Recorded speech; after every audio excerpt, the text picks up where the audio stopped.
Hi guys, welcome back to our channel. In this video, I am going to show you how to reset Blink Mini 2 security camera. If you want to reset your Mini 2 security camera, then you will need to follow some steps.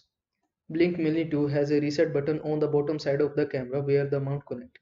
This reset button can be used when you add your Mini 2 to a new or existing Blink system, or when you move your Mini 2 to a new location or Wi-Fi network. Note, your mount must be disconnected your Mini 2 in order to access the reset button.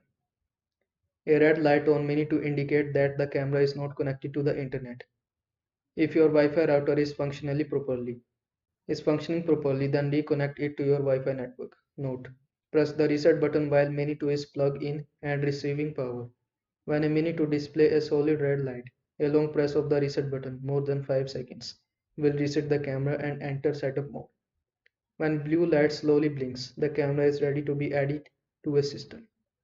This is the resetting steps of your Mini 2. I hope this video was helpful to you. Make sure to like this video and subscribe to my channel for more this type of content. Thanks for watching.